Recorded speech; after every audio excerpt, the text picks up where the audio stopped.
Because they're trying to keep you under control if your screen went out. Oh, just shake the mouse thing. They try to say it's to keep you under control, but a lot of times facilities do it really because they don't want to do their job. They want to keep the patients subdued so that they don't have to attend to them. They want to be able to do their paperwork without being disturbed. I do have a video that I want to show that I designed, and this video is basically to give a quick description, supposed to represent what it's like being under the effects of chemical restraints. So when you have these drugs in your system, what I did was I manipulated the video to show before and after what it's like for a patient to be under the effects of these drugs. Right.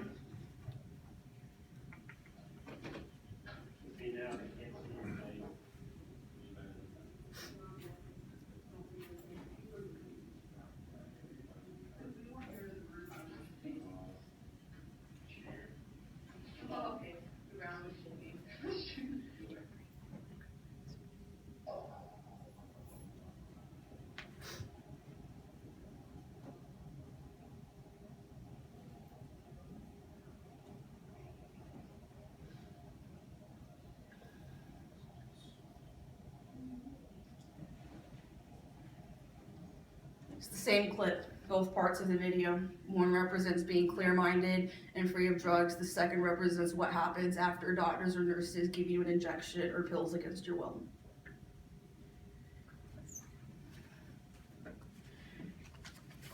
Okay. I've gone over the problem. I want to be able to focus on a solution. Do both here. Okay. Problem here is that restraints are being used excessively and for unnecessary reasons that can be prevented. I'm not going to say that we should never use restraints at all. What I would like to see happen is that restraints are only used when absolutely necessary and only when all other methods have been exhausted. That's not happening. Hospitals, clinics, they're using restraints literally as a go-to. Patients upset, okay, restraints. Patients crying, restraints. Patient flip chair, restraints. They're talking loud on the phone, restraints. They cuss the nurse out, restraints. Like, they don't try anything else. That's automatically what they resort to. There are other methods that can be done that are way more appropriate, way more humane than tying a person down to a bed. I think that using restraints is a really unethical method. Even in extreme cases where some might say it's warranted, there's other ways that providers can intervene. Solution. If I had the ability to change the system, there needs to be serious changes. There are techniques that can be used that I would say if they were even attempted, there's a 95% chance minimum that restraints can be prevented. There's different de-escalation techniques, crisis intervention techniques, grounding. I've been in hospitals many times. I was in the state hospital for 2 years, Cherry. I've learned a lot of different skills, a lot of different methods, some that I know personally firsthand work. So if someone's in crisis, for instance, I'm going to use some examples of different techniques that can be used. One of my favorites is using the 5 senses. So if someone is really upset, really just escalating quickly, one thing you can do, they call it the 5, 4, 3, 2, 1 method. Have them look around and identify 5 things you can see, 4 things you can touch, 3 things you can hear, 2 things you can smell, and 1 thing you can taste. The point of this exercise is that when you have the person look around the room and do that, they're automatically being grounded, whether they're intending to or not, because when you're looking around the room and identifying, oh, that door's brown and the carpet's got green patterns on it, the chairs, if you ask them to touch it and feel it and explain how that feels, it's not sitting in it, but it's like plastic, hard. Get them to explain what's the room temperature. Is it warm? Is it cool? What do you hear? Can you hear laughing outside the window? And when a person starts to zoom into those things and answer your questions and explain their surroundings, their brain is in tune with their surroundings. It pulls them into the moment, whether they want to or not. That's gonna calm them down, because that basically rewires your brain to focus on something else, and almost always soothes you down. I know this firsthand. There's been times that I've called crisis lines and I'll be upset and they'll say, okay, Bethany, what's on your wall? And I'll say, okay, I've got 6 posters. What does the poster look like? Okay, one's Hunger Games. It's got a Mockingjay symbol on it and it's in flames. Or I've got another poster and it's got a unicorn laying on the couch and he's talking to a therapist and the therapist is saying, believe in yourself. And so like, I'll talk about that. Well, yeah, and I'll usually laugh when I answer those questions and that brings me down. Other methods that can be used, not all of them can be used in hospitals, so this is kind of, it depends on the situation you're in. Things can be played with, but other methods that can bring a person down, so there's things like using a lemon. If you put a lemon in your mouth, bite down on it really hard, it's gonna suck. It's really sour, it's gonna send this surge through your body, but that's kind of the point, because when you have this involuntary surge going through your body, it grounds you, like it momentarily takes your mind off of everything else.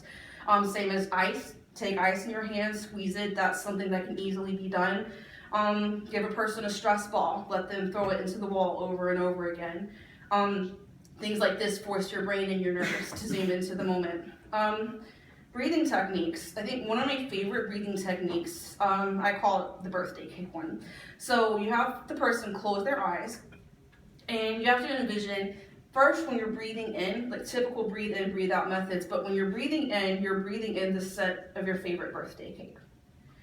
Hold that for 5 seconds, and when you breathe out, you're blowing out the candle on the cake. Have them do that 4, 5, 6 times. That's a really good soothing method.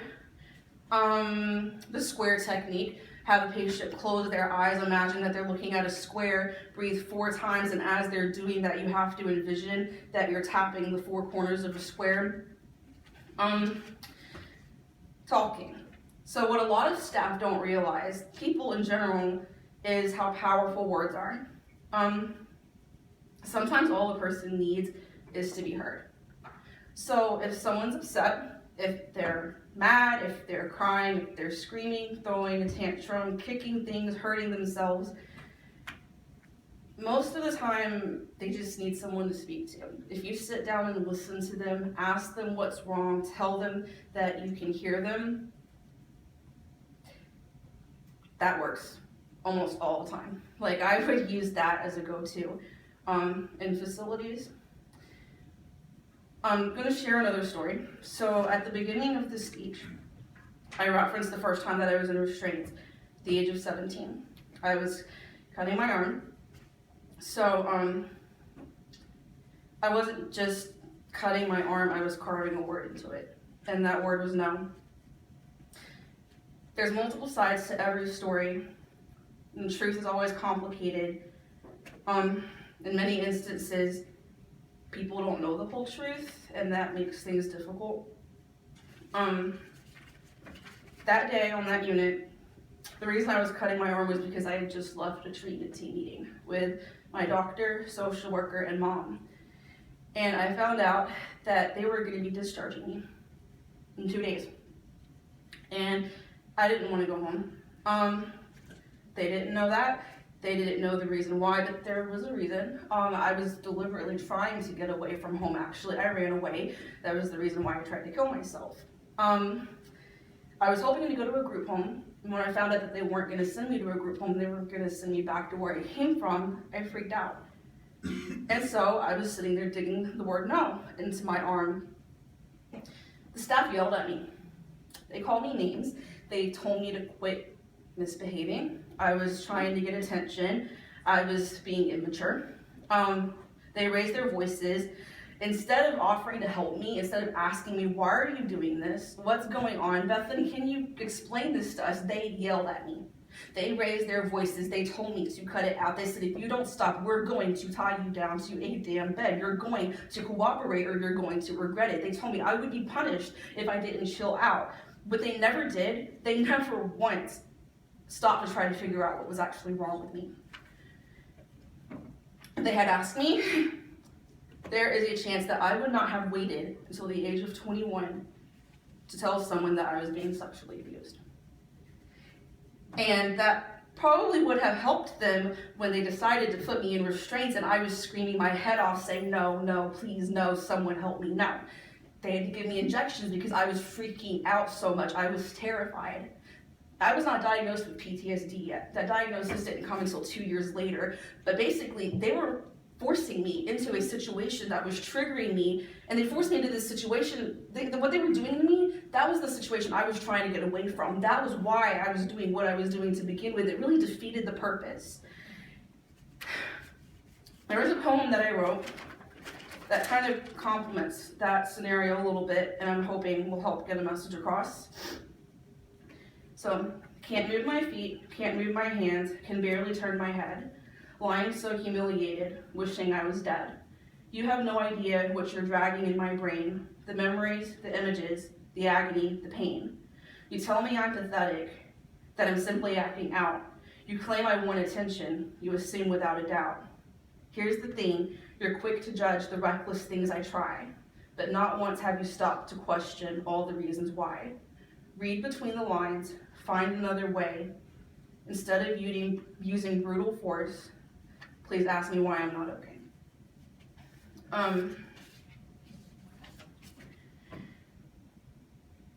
As I may or may not have stated earlier, not a doctor or a lawyer yet. I've declared my bachelor's as per law, so things might change. If I have the ability to change things, I would say that there needs to be new procedures set up for restraints. There needs to be more information about trauma-informed care. There needs to be more information about ways that you can prevent restraints from even happening, because it's not necessary. I would say even in the worst case scenarios where someone's completely out of control and violent, there's so many other things you can resort to. There used to be a time where here in America, psychiatric hospitals found it acceptable to perform lobotomies and to use shock treatment while the patient was wide awake.